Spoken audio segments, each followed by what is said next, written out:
வருக வருக என வரவேற்று இந்திய கம்யூனிஸ்டுடைய தத்துவம் எனக்கு ரொம்ப பிடிக்கும். அப்போலேருந்து நான் கம்யூனிஸ்டுடைய தத்துவம் நிறைய படிச்சிருக்கேன். ஏன்னா மேலை நாட்டில எல்லாம் என்ன சொல்லுவாங்கன்னா, நிறத்தின் அடிப்படையில் பிரிப்பாங்க. வெள்ளை பிறந்தா வெள்ளக்காரன், கருப்பா பிறந்தா கற்பினத்தவர் என்று. நம்ம நாட்டில தான் பிறப்பின் அடிப்படையில பிறந்து, நீ பிறந்தா கீழ் வர்க்கத்துல பிறந்தா நீ கீழ் வர்க்கத்துல, மேல் வர்க்கத்துல பிறந்தா மேல் வர்க்கத்துல. இதெல்லாம் கம்யூனிஸ்ட் அன்னைக்கே எதிர்த்தது. எல்லாரும் சமம். இதைத்தான் தந்தை பெரியாரும் சொல்லியிருக்காரு. உனக்கு கிடைக்கக்கூடிய உரிமை எனக்கு கிடைக்க வேண்டும், உனக்கு கிடைக்கக்கூடிய உரிமை எனக்கு கிடைக்க வேண்டும், எனக்கு கிடைக்கக்கூடிய உரிமை எல்லோருக்கும் கிடைக்க வேண்டும்.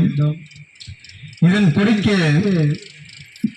வேதங்கள் வந்தாலும் எதிர்ப்பேன், வேதங்கள் உருவாக்கக்கூடிய சாஸ்திரங்கள் வந்தாலும் எதிர்ப்பேன், சாஸ்திரத்தை உருவாக்கக்கூடிய கடவுளே வந்தாலும் எதிர்ப்பேன் என்றார் தந்தை பெரியார்.